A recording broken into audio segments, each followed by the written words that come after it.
Good day everyone. Now I'm going to discuss about the relative equilibrium of liquids in vertical motion.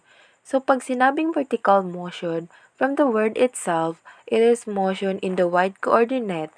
So meaning it is up and down motion. Now syempre naka-experience naman siguro tayong lahat sumakay sa elevator. So kapag sumasakay tayo sa elevator, kapag papunta tayo sa higher floor, and tumataas ang elevator, we can notice that our body feels kinda heavier. And kapag pababa naman, we feel that our body become lighter. So similar things happens to the liquids in the container. Tank with the water at a height of h that is transported in an elevator at a constant vertical acceleration. In vertical motion, walang changes in the orientation of the water surface pero merong changes in a pressure at the bottom of the tank kapag ito siya ay nag-move in a constant vertical acceleration. So, in deriving the formula for the pressure of the bottom of the tank, consider natin ang forces acting on the tank, which is the reverse effective force, the weight at the force acting upward. So, by summation of vertical forces, we have force is equal to weight plus REF, where by the unit forces formula, force is equal to pressure times area, and weight in terms of unit weight is equal to unit weight times volume plus REF, which is MA. Now, volume is equal to area times height, and mass in terms of density is equal to rho B, or density plus times volume. Multiplying this equation with 1 all over area to cancel out area or simplify cancel area since it's a common involved in equation. So what's left is pressure is equal to unit weight times height plus unit weight over gravity times HA. Factor out natin ang unit weight kasi common terms sila, so ito na ang formula ng pressure. So take note guys, ang gagamitin natin for upward motion is positive and for downward motion naman is negative. Now, ngayon nakuha na natin ng formula, let's proceed na sa ating number 1 example. Now, in the situation, a bucket in an elevator contains 0.8 meter of water. Obtain the pressure at the bottom of the bucket.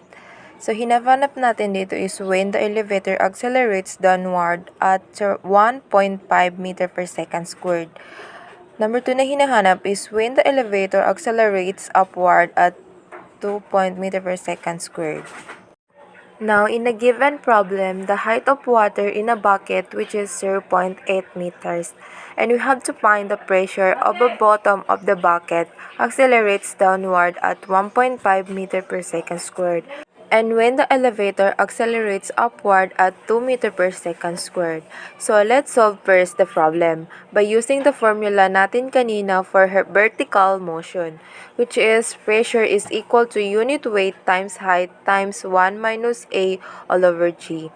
So, pero since ang motion dito is downward, we will use minus. Bale, substitute natin ang value of equation. So, we have pressure is equal to 6.648 and the unit for pressure is kilonewton per square meter or kilopascal. For our next unknown, when the elevator accelerates upward at 2 meter per second squared. So, parehong solusyon yung gagawin natin, pero this time plus since ang motion dito is upward. Therefore, we have the pressure at the bottom of the tank, 9.448 kilonewton per square meter or kilopascal. So, yan na ang ating final answer for first question.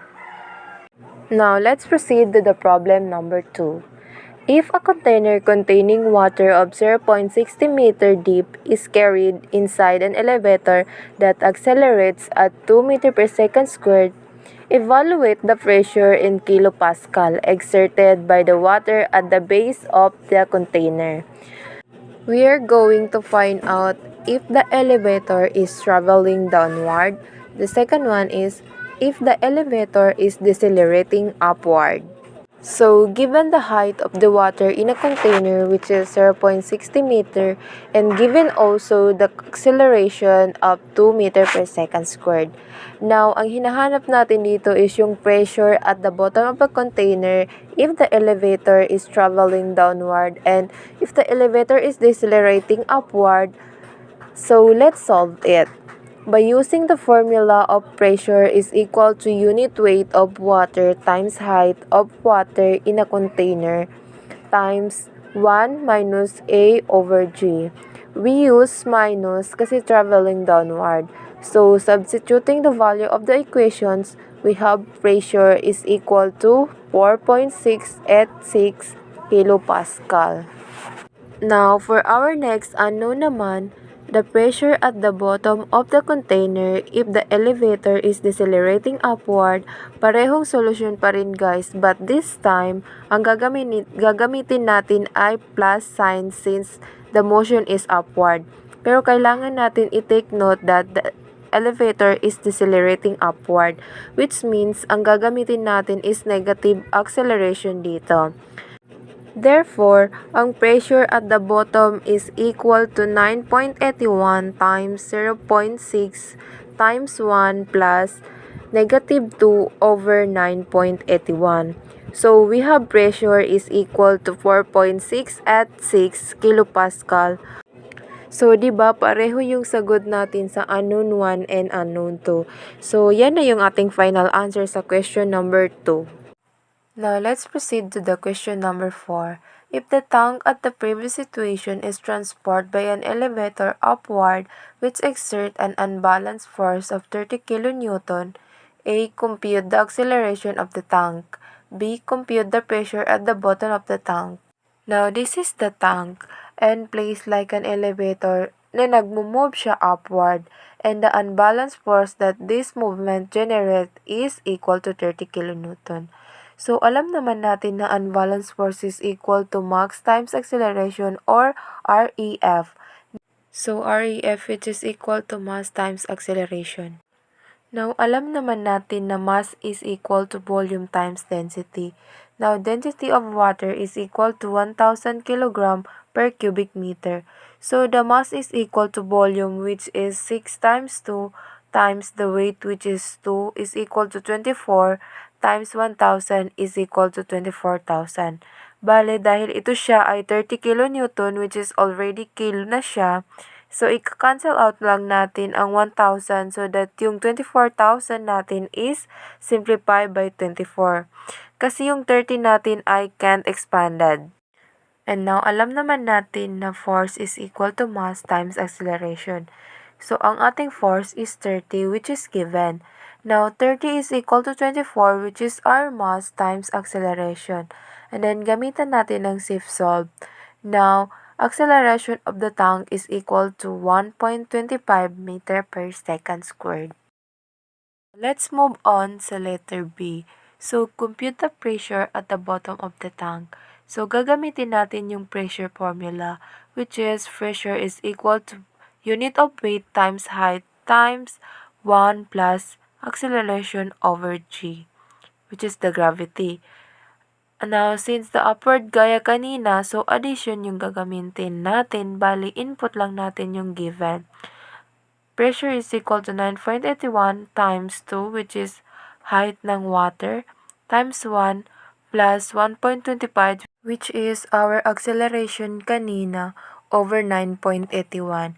So, ang pressure of the bottom is equal to 22.12 kilopascal. So, yan na yung final answer natin. Now, let's proceed to the last problem. An open tank containing kerosene of 0.79 is moving vertically. Determine the pressure per meter below the surface if the motion is A. Upward with constant velocity, B. Upward with acceleration of 7 meter per second squared, C. Downward with acceleration of 7 meter per second squared. Bale, ito siya ulit yung gagamitin nating formula which is pressure is equal to unit weight times height times 1 plus acceleration over gravity. So, for the letter A solution, since the weight Since the velocity is a constant, our A is equal to 0. Now, bakit kaya? Alam naman natin kung ano yung acceleration. Acceleration is just velocity. Change of velocity over time, di ba? Pero when our velocity is constant, meaning walang nagbabago or same lang. So, imagine kapag we are going to subtract anything that is subtract by itself, di ba? Which is equal to 0. So, dahil walang change or difference, the velocity natin is equal to 0. Now, since our acceleration is 0, so, itong part na equation is already equal to 1. So, pressure is equal to the unit weight of kerosene times specific gravity. So, ang value of our pressure at 4 meter is equal to 31 kilopascal if it is moving at a constant velocity. Bale, yan na yung final answer natin sa letter A. Now, sagutan naman natin yung letter B. If the motion is upward at 7 meter per second squared, dahil upward siya, gamitin natin it positive.